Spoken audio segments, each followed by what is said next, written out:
Untuk cantikku cinta Penelope. Lanjutlah pertanyaan tadi. Jadi bener nggak dirimu melihat orang-orang yang mempunyai toko-toko besar dan ternyata mempunyai pesugihan? Gimana sih ceritanya? Dirimu kan kayaknya jeli melihat hal-hal seperti itu, apalagi lihat cowok ganteng seperti saya itu kan ya. Aku nggak ngomong semua toko-toko besar ya Mas, ada beberapa yang aku lihat, cuman aku nggak ngejudge itu dia miara. Bukan toko aja, karena ada rumah yang auranya aku ngerasa beda gitu.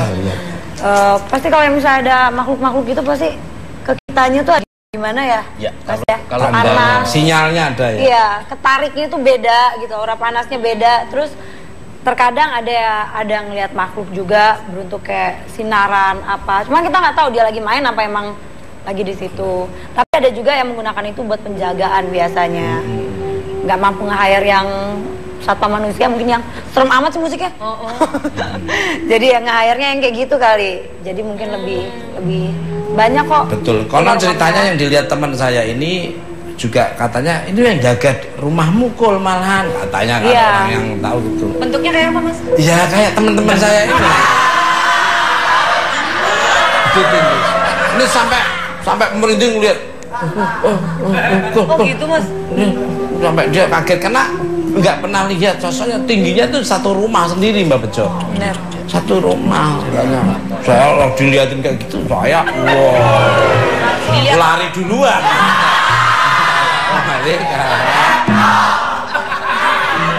Mas, itu kali ya Mas ya, kadang-kadang kita kalau makan di satu tempat, kadang-kadang pas udah selesai makan, kayaknya tadi rasanya biasa aja ya, tapi kok rame banget. Mungkin yang kayak gitu-gitu kali ya Mbak. Kadang-kadang kayak gitu. Mungkin nggak bayar itu kali kalau. Bayar Mas, bayar. Mas, tapi aku boleh nanya nggak Mas, penasaran? Oh boleh, kamu nanya dengan bahasa manusia ya. Kalau tuyul itu kan dia butuh makan, kayak terus minum susu. Nah kalau butuh hijau sendiri makan nggak Mbak? Nah ini jelas Mbak. makan. Makannya apa Mbak? Tadi sudah saya singgung di depan Mbak. Itu makannya setiap ada yang ditumbalkan itu 1 tahun sekali makan. Makannya setahun sekali? 1 tahun sekali. Orang Mas yang ditumbalkan. Nggak makan yang, ini diet Mbak? Bukan, itu makan satu itu bisa untuk 1 tahun sekali. Iya, makannya. Kalau nggak mereka doyan nggak makan ini Mbak? Badan udah gede soalnya. Iya. Oh, jadi kayak ular gitu Mbak ya. Ular kan sekali makan tuh berbulan-bulan. Itu 40 hari kalau ular Mas. Kalau ular, kalau buto hijau itu 1 tahun sekali. Aduh. Ada salah satu daerah nih Mbak. Ini bener Mbak, ini pesugihan apa Mbak? Ada salah satu daerah, konon orang itu mungkin pengen mempunyai ini Mbak. Ini menurut cerita ini Mbak. Jadi pengen kaya lah, cepet berubah lah. Ke ekonominya. Terus dia ada sumur di situ Mbak. Terus begitu suruh ngeliat itu Mbak, sumur itu, di dalam sumur itu ada keluarganya. Maksudnya mana yang kamu pilih? Bagaimana nanti dia deal atau tidak, itu ada juga kayak gitu. Itu beda Mas. Banyak sekali tempat-tempat yang untuk memang memuja seperti itu banyak sekali. Dan saya sering sekali orang-orang yang pengen seperti itu tempatnya di mana tahu itu di Jawa Tengah banyak sekali Mas. Tanya Pak Bejo, siapa tahu berubah pikiran. Untuk aku boleh nanya nggak? Boleh. Ya. Mbak Bejo, aku juga sempet pernah ngeliat gitu yang badannya manusia, tapi yang kepalanya tuh kadang ada yang kayak babi, ada yang kayak apa, itu apaan tuh Mas? Itu sudah sebangsa siluman. Oh, Iya, siluman. Itu ada di rumah-rumah orang juga kan? Iya, siluman Mas. Jadi kenapa orang sekarang pada ngambil jalan pintas?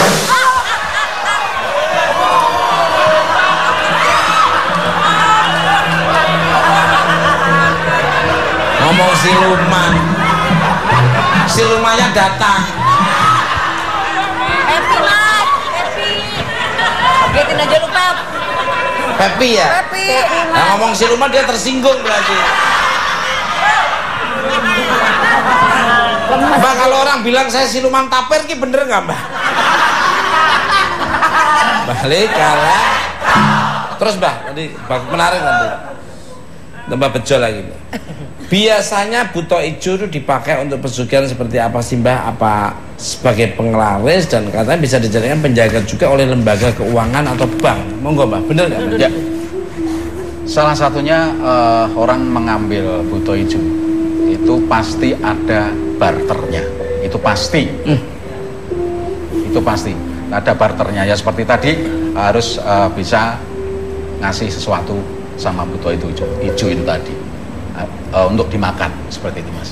Jadi kalau penjaga itu buto ijo yang itu kan sebangsa jin Mas.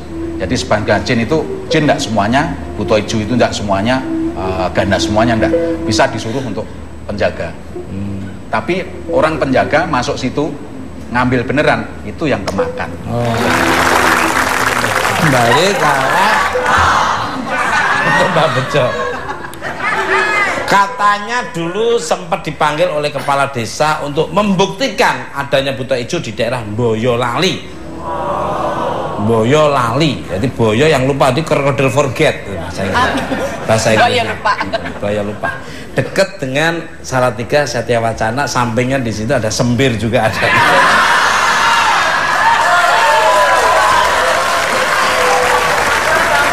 Itu tempat mall yang paling indah menariknya. Nggak tahu kisarannya sekarang berapa, nggak tahu, lupa. Pura-pura lupa. Tanya teman-teman kita ini mungkin lupa. Monggo Mbak. Ya, betul sekali Mas. Tadi lukisan yang sudah kita lihat tadi Mas. Tiba-tiba lampu bisa redup sendiri. Salah satunya itu Mas. Jadi itu saya berada di suatu kabupaten kota sana, di kecamatan pokoknya Boyolali lah intinya, seperti itu Mas. Itu satu desa itu paling kaya. Di kecamatan Kocar Kacir ya, daerah situ lah. Ya pokoknya nggak disebut. Mungkin saudara-saudara kita yang ada di Salatiga sana tahu nih, saya tahu persis, dan juga mungkin bakalan ke sana lah. Mungkin tahu kan, bakalan. Tahu loh, ini apalagi yang nutup itu lebih ngerti di daerah Ngamel sana. Daerah Sirih, Tenggalan segala tahu apa semua. Itu di situ Mas. Jadi bersaing untuk mencari seperti itu, bersaing Mas, di satu kampung itu bersaing, memang bersaing. Satu warga itu memang kaya sekali Mas, kaya sekali, dan tiap tahun itu matinya di seputaran rumah dia. Matinya di situ. Iya, dan jadi, kondisinya mengenaskan atau enggak, utuh? Mas, enggak. Jadi beda ya, kalau dimakan terus enggak, apa mati dengan sendirinya. Iya, mati. Ini jasadnya utuh gitu? Utuh. Jadi yang dimakan apanya, sarinya gitu? Ya yang jelas mungkin di sesep ya, di apa ya, di bun-bunannya gitu. Diisep ada darahnya, bekas-bekas, dicucruk bun-bunannya lah bahasa Jawa ini. Ini nggak pandang bulu ya, itu laki perempuan tua muda ya. Kalau orang Jawa mungkin yang apes Mas, semua manusia itu punya apes. Iya. Yang itu jadi pas wetone lah itu.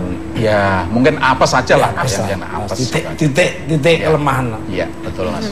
Pemirsa, bintang tamu saya selanjutnya merupakan seorang yang pernah menggunakan jasa buto ijo sebagai pesugihan. Sebelumnya kita lihat cuplikan berikut ini. Yuk.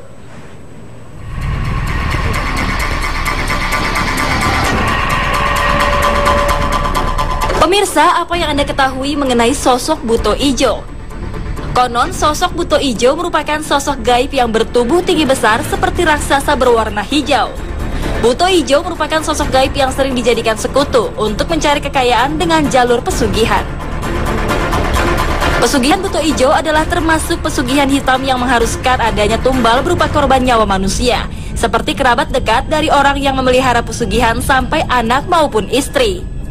Memelihara buto ijo menjadikan manusia menjadi beringas dan tidak pandang bulu dalam mencari harta kekayaan, sehingga tidak memperdulikan efek buruknya dan sering mengorbankan nyawa manusia lain demi kepentingannya. Bukan hanya sebagai penglaris saja, akan tetapi sosok buto ijo juga dijadikan satpam gaib bagi sebagian lembaga keuangan agar terhindar dari pencurian sosok tuyul. Penasaran? Kali ini akan dibahas lebih jelas oleh narasumber yang pernah menggunakan jasa buto ijo. Jangan kemana-mana, hanya di Buka Empat Mata.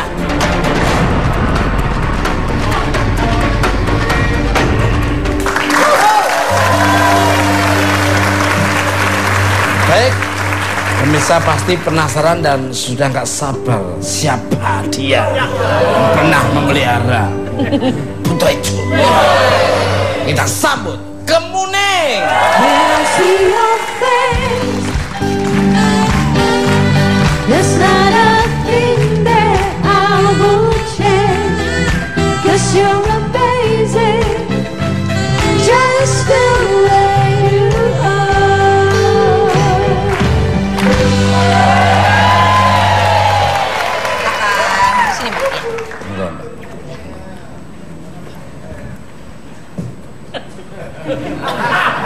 ada apa-apa cengengah-cengenges.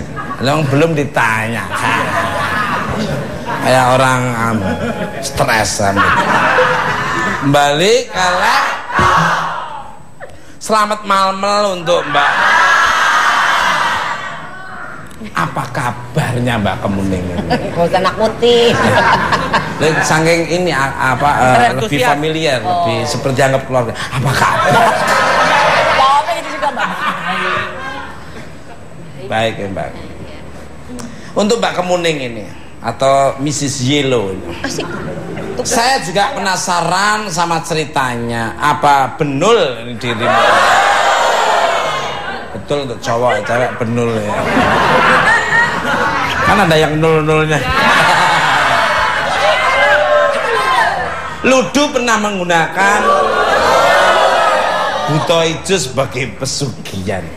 Boleh diceritain monggo silakan. Waktu itu sekitar tahun 95 saya nikah. Lalu kehidupan kami dulu itu sangat susah, sulit. Saya waktu awalnya sih nggak tahu suami saya itu pesugihan, karena setelah dia menjalankan seperti pesugihan itu, kehidupan kami memang makin mempunyai lah gitu. Tadinya dari susah gitu jadi punya segalanya. Memang betul itu suami saya melakukan itu pesugihan dari tahun 95 sampai sekarang masih Mbak. Suami saya udah meninggal kan. Iya. Gimana kan? Kamu kan lebih. Jadi awalnya waktu itu tahun 95. Kehidupannya pokoknya boleh dibilang susah Mas Tukul. Iya. Dan Mbaknya sendiri sebenarnya waktu itu nggak tahu kalau suaminya pakai pesugihan buto ijo ya Mbak ya. Gitu. Tidak ngomong sama Mbaknya. Enggak ya Mbak ya? Enggak. Cerita ya. Enggak. Terus? Sampai akhirnya suaminya nggak ada. Jadi saya taunya itu. Saya kan punya anak 2. Punya anak. Anak pertama tiba-tiba demam, sakit, terus meninggal.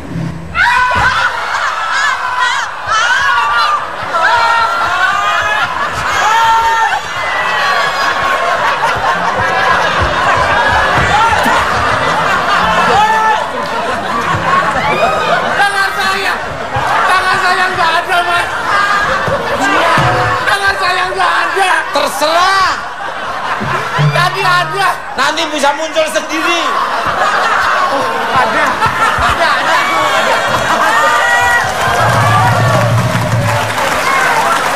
Orang lagi serius-serius, lagi mendengarkan Mbak Kemuning bercerita, lagi mau dapat soulnya, kutu kupret datang. Kampret. Saya doakan mudah-mudahan jadi ke jalan yang benar kamu. Orang kok malah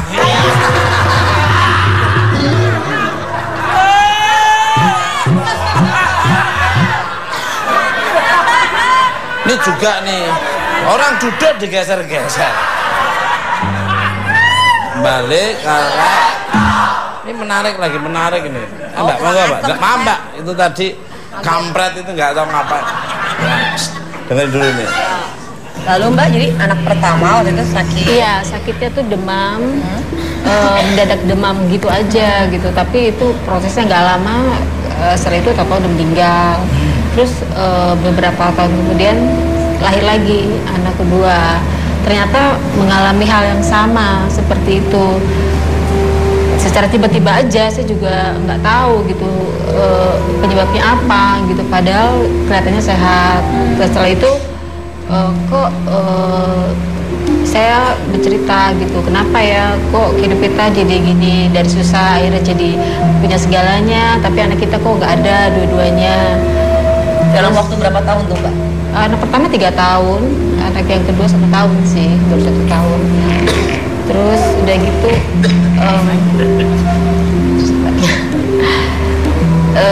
udah gitu ternyata suami saya baru bercerita yang sebenarnya. Lalu saya bilang ke dia, sudahlah tobat gitu, jangan seperti ini lagi. Untuk apa punya segalanya tetapi tidak berkah. memang sulit sih untuk memberikan saran kepada suami saya saat itu. Akhirnya dia lama-lama berpikir, lalu dia tobat, dia pergilah beberapa lama ke pesantren di daerah Jawa Timur, saya nggak tahu di mananya. Lalu setelah itu kehidupan kami ternyata hancur. Dari yang punya papa, rumah terbakar, semua harta terjual, habis semua juga.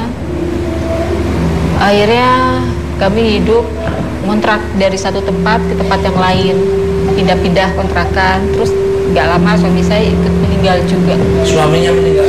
Meninggal. Sebelumnya sakit atau tiba-tiba mendadak meninggal?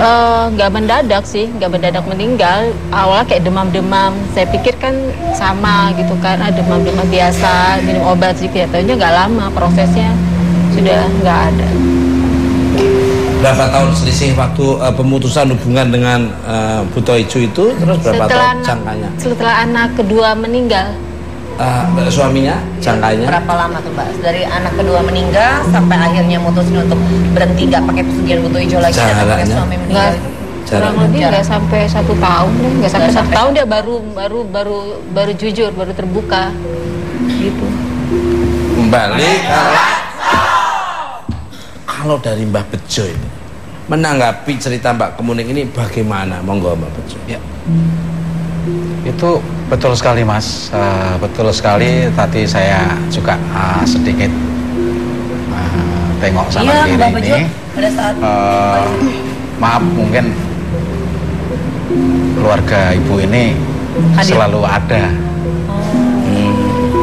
Jadi kalau yang terakhir dari suaminya sudah aromanya tidak ada, itu ya karena seperti itu. Memang tadi sudah saya jelaskan di depan, pasti akan yang ngambil itu pasti akan ikut serta ke situ.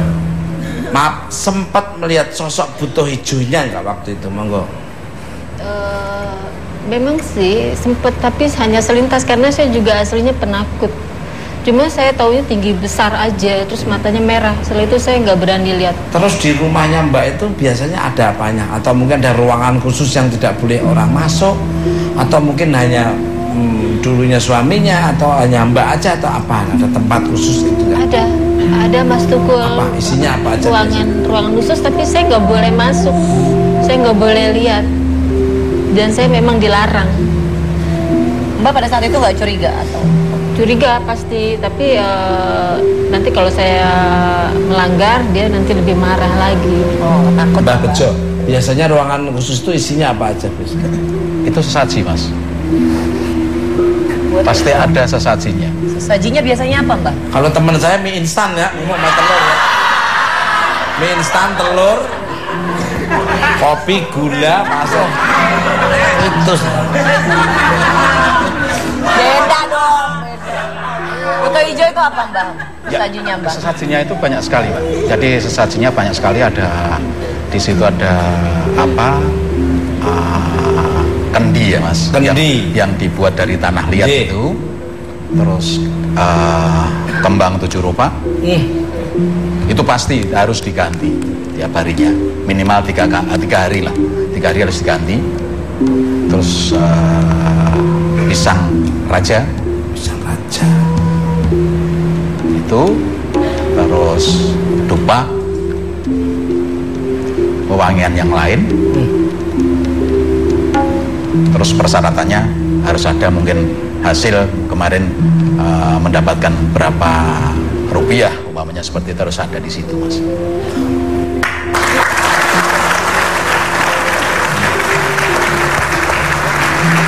Itu di belakang, di tengah, atau di depan ruangan khususnya, atau di atas loteng, atau gimana biasa? Di ruangan belakang sih. Ruang belakang. Khusus ini. Aku mau nanya Mas. Oh boleh, silakan. Mbak itu nggak pernah curiga, maksudnya sampai punya 2 anak kan sama suami kan? Taunya baru belakangan, setahun dia sebelum meninggal, baru jujur. Sebelum suami meninggal. Sebelum dia baru jujur. Iya. Selama ini nggak pernah nyium bau dupa gitu kan? Kecium, cuma dia bilang ya sudah kamu nggak usah banyak tanya. orangnya Dia jadi bilang emosian gitu, maksudnya. Jadi Mbak takut gitu. Iya, pokoknya dia bilang pokoknya Wes kamu hidup tenang, hidup senang aja. Kamu nikmatin aja. Tapi emang sempet naik banget dulu. Dari susah sempet jadi punya banget. Gratis. Drastis, cepet. Iya. Tapi habis lagi semuanya. Semua habis. Pesan moralnya dapet yang waktu kuliah. Semua yang dapetin gampang ya habisnya dengan gampang. Balik galak. Mas Arif cengar-cengir. Untuk Mbak Kemuning ini, Padal, Atsa. Saat itu pemain suling loh. Namanya Saat loh. Nama pendeknya Saat, panjangnya Saat Adzan Maghrib. Masih pesugihan dulu sempat memiliki apa saja dari hasil pesugihannya? Monggo Mbak. Banyak sekali Mas Syukur. Rumah, mobil, duit itu banyak sekali, perhiasan, semua banyak. Wah. Balik kalek. Pemirsa, saat ini saatnya yang ditunggu-tunggu oleh Mbak Bejo akan melakukan ritual untuk memanggil sosok Buto Ijo dan akan divisualkan lewat lukisan. Untuk kita panggil pelukis gaib Mas Purwanto.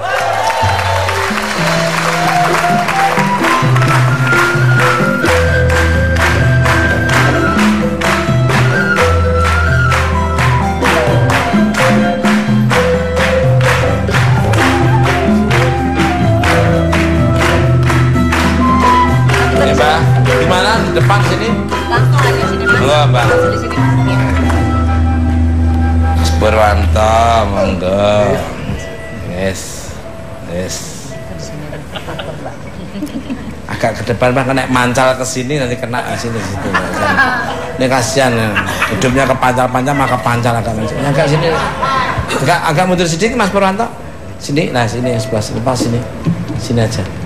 Nah, sini. Ya. Oke, siap. Dari Bengkulu, dari Salatiga. Wah, ini senang sekali dari Indonesia Cantik. Dari tadi kok ngeliatin saya terus, kenapa sih?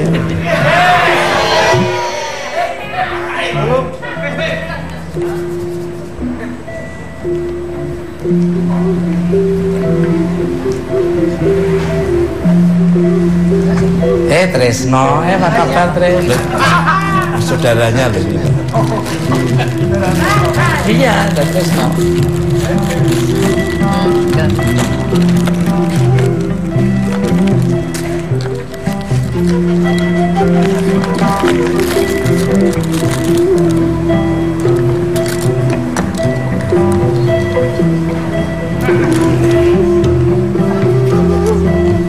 Apalagi naruh duit di situ.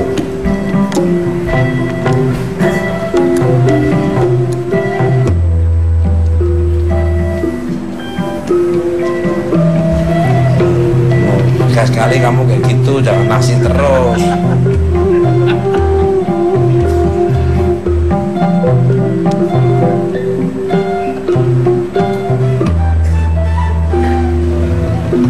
Para pemirsa, para penonton semuanya yang dari studio, jangan sampai terlengah ya. Jangan sampai terlena untuk penonton. Jangan mikirin utang, mikirin kreditan HP, apalagi habis diputus pacarmu. Saya akan coba untuk jangan mikirin uang semesteran di sini juga. Menarik sosok Buto Ijo itu kayak apa? Erni tuh dan dari mana? Makeup segala.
Ada yang kesurupan di sana.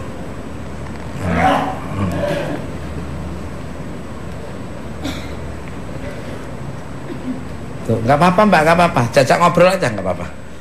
Nah, ini Mbak.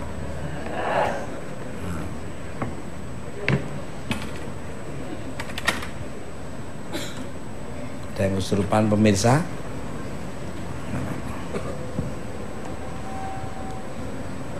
Untuk Tian aja ngobrol aja Tian. Ya. Itu yang berdiri itu Tian.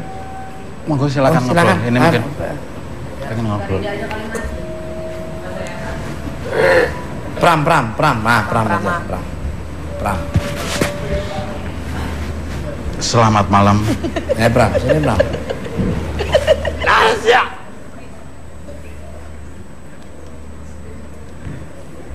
Dari mana ini asalnya?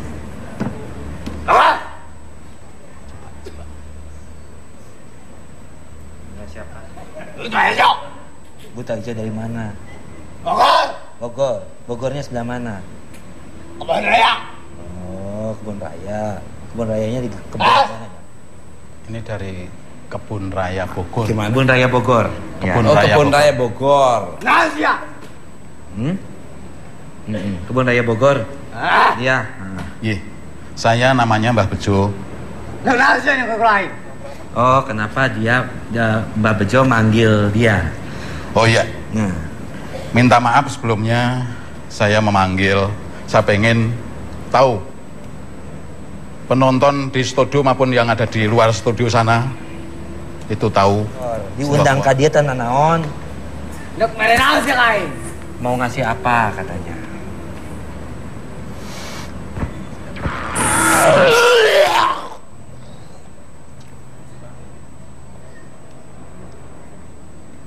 Mere nasi lain. Mas,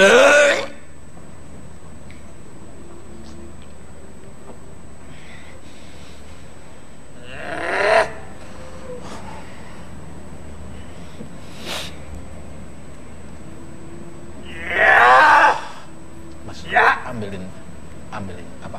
Abung Adi katanya. Sama. Nasi. Iya, saya terima kasih sudah datang.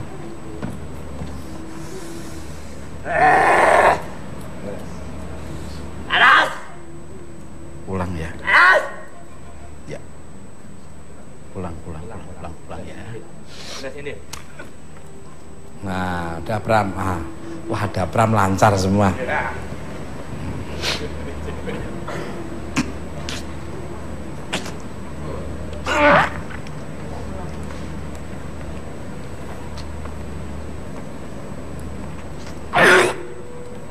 Gimana Mbah? Udah dinetralisir Mbah?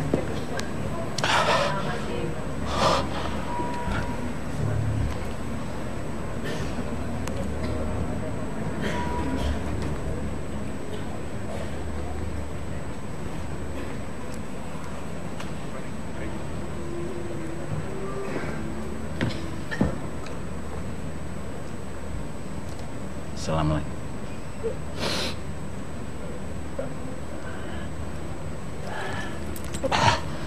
Udah. Tadi mungkin saya narik yang datang dari tadi mediator sana, mungkin Ya. apa sana tadi orang tadi bilang dari Kebun Raya Bogor. Kebun Raya. Ya.